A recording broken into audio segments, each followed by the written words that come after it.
Assalamualaikum warahmatullahi wabarakatuh. Perkenalkan, kami dari kelompok 1 Program Studi Ekonomi Syariah semester 4 Fakultas Ekonomi dan Bisnis Islam Institut Agama Islam Yayan Bone.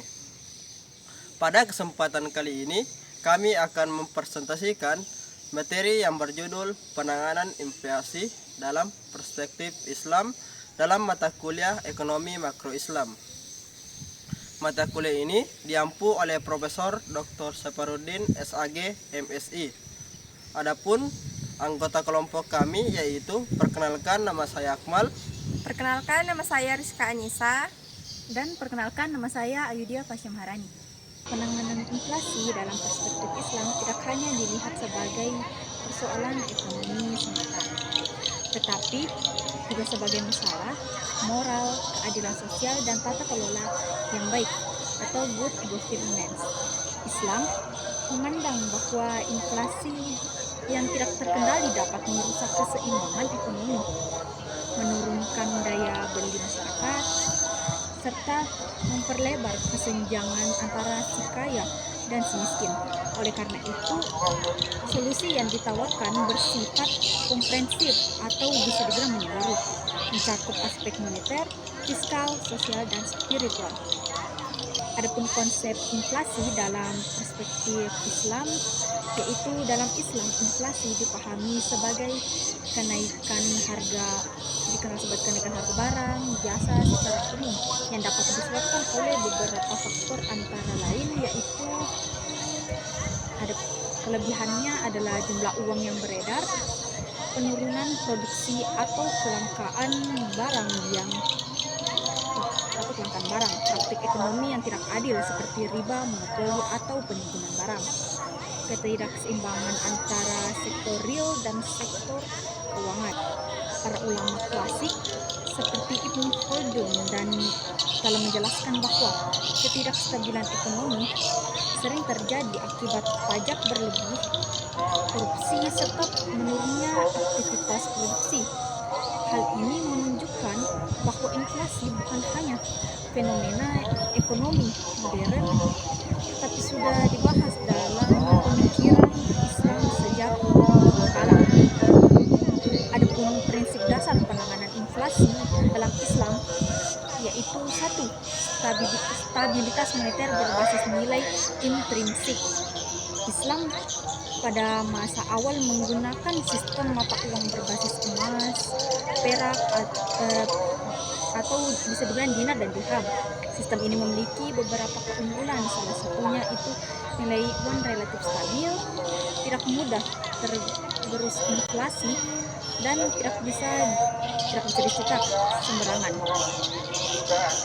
Berbeda dengan sistem uang fiat saat ini yang rentan terhadap inflasi karena pemerintah dapat menambah jumlah uang beredar tanpa batas tertentu. Adapun larangan riba dan sistem keuangan berbasis bagi hasil, yaitu riba dilarang karena 1. mendorong ketimpangan ekonomi dan juga menyebabkan akumulasi kekayaan pada segelintir pihak, hingga memicu inflasi akibat ekspansi kredit berlebihan. Sebagai alternatif, Islam menawarkan sistem mudharabah atau bisa dibilang bagi hasil, masyarakat atau kerjasama usaha. Sistem ini memastikan bahwa pertumbuhan ekonomi berbasis sektor real, bukan spekulasi finansial. Adapun pengendalian jumlah uang yang beredar, yaitu dalam perspektif Islam, otoritas negara harus mengatur jumlah uang beredar agar seimbang dengan produksi barang dan juga jasa. Jika uang beredar terlalu banyak tanpa diimbangi dengan produksi, maka akan terjadi inflasi atau demand inflation. Prinsipnya yaitu uang harus mencerminkan nilai real, tidak boleh ada uang tanpa aktivitas ekonomi, dan juga ada pun larangan ihtikar atau penimbunan barang yang dilarang, yaitu Islam secara mencegah praktik penimbunan barang atau sebilang karena bisa dibilang untuk mengurangi pasokan di pasar, menaikkan harga secara tidak wajar, merugikan masyarakat luas. Rasulullah Shallallahu Alaihi Wasallam bersabda bahwa penimbunan barang adalah pelaku yang berdosa. Oleh karena itu, pemerintah wajib menindak praktik ini. Adapun pengawasan pasar melalui Hisbah. Islam mengenal dengan lembaga pengawasan pasar yang disebut sebagai Hisbah, yang berfungsi untuk mengontrol harga agar tidak dimanipulasi pasar. Kebijakan ekonomi Islam dalam mengendalikan inflasi. Yang pertama, kebijakan fiskal yang adil. Dalam perspektif Islam, pemerintah memiliki peran penting dalam menjaga stabilitas ekonomi.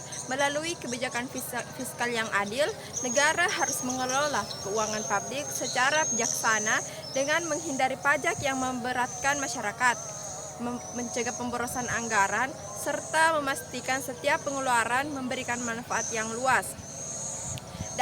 Dana negara sebaiknya dialokasikan untuk pembangunan infrastruktur, peningkatan kualitas pendidikan dan kesehatan, serta program kesejahteraan masyarakat. Dengan pengelolaan anggaran yang baik, aktivitas ekonomi dapat berjalan dengan lancar sehingga resiko terjadinya inflasi dapat diminimalkan.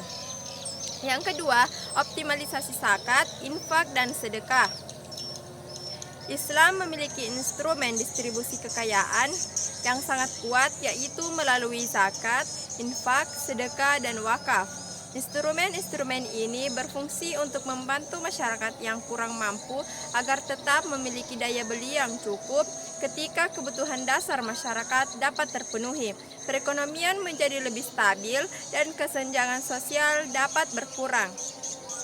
Selain itu, distribusi kekayaan yang merata akan mengurangi penumpukan harta pada kelompok tertentu, sehingga perputaran ekonomi menjadi lebih sehat. Dengan demikian, tekanan inflasi yang disebabkan oleh ketimpangan ekonomi dapat dikendalikan.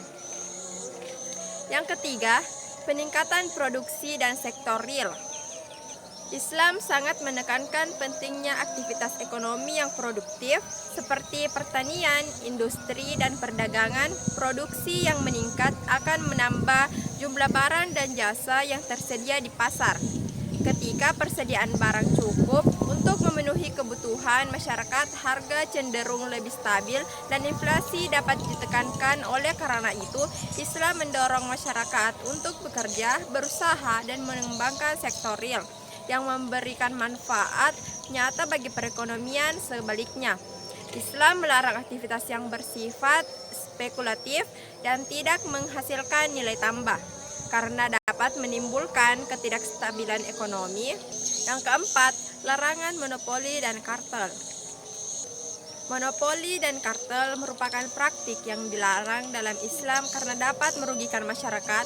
Ketika suatu harga barang dan jasa dikuasai oleh satu pihak atau sekelompok pelaku usaha, mereka dapat menentukan harga sesuka hati demi memperoleh keuntungan yang lebih besar. Akibatnya, konsumen harus membeli barang dengan harga yang lebih mahal dan inflasi dapat meningkatkan. Untuk mencegah hal tersebut, Islam mendorong terciptanya persaingan usaha yang sehat, transparan, dan adil sehingga harga terbentuk secara wajar sesuai mekanisme pasar. Yang kelima, stabilitas harga oleh pemerintah atau investasi terbatas. Pada dasarnya, Islam menghargai mekanisme pasar yang berjalan secara alami, namun dalam kondisi tertentu pemerintah diperbolehkan melakukan investasi yang melindungi kepentingan masyarakat. Investasi dapat dilakukan ketika terjadi krisis ekonomi, lonjakan harga yang tidak wajar, penimbunan barang, atau berbagai bentuk kecurangan pasar lainnya. Tujuannya investasi bukan untuk mengendalikan pasar secara penuh, melainkan untuk mengembalikan kondisi pasar agar kembali adil dan stabil. Dengan langkah yang cepat dan mengoperasionalkan, pemerintah dapat membantu menekankan inflasi tanpa mengganggu aktivitas ekonomi yang sehat. Nilai moral dan etika dalam mengendalikan inflasi. Yang pertama yaitu larangan israf, konsumsi berlebihan. Islam mengajarkan umatnya untuk hidup sederhana dan tidak berlebihan dalam menggunakan harta. Sikap boros dan konsumtif dapat menyebabkan peningkatan permintaan barang dan jasa secara tidak wajar. Ketika permintaan meningkat tajam, sementara jumlah barang yang tersedia terbatas, harga akan naik dan memicu inflasi.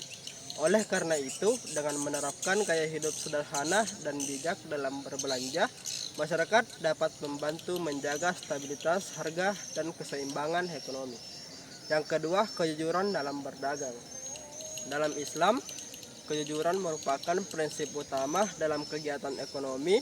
Perdagangan dilarang melakukan penipuan, mengurangi timbangan, menimbun barang, maupun manipulasi harga demi keuntungan pribadi. Praktik-praktik tersebut dapat merugikan konsumen dan menciptakan ketidakstabilan pasar.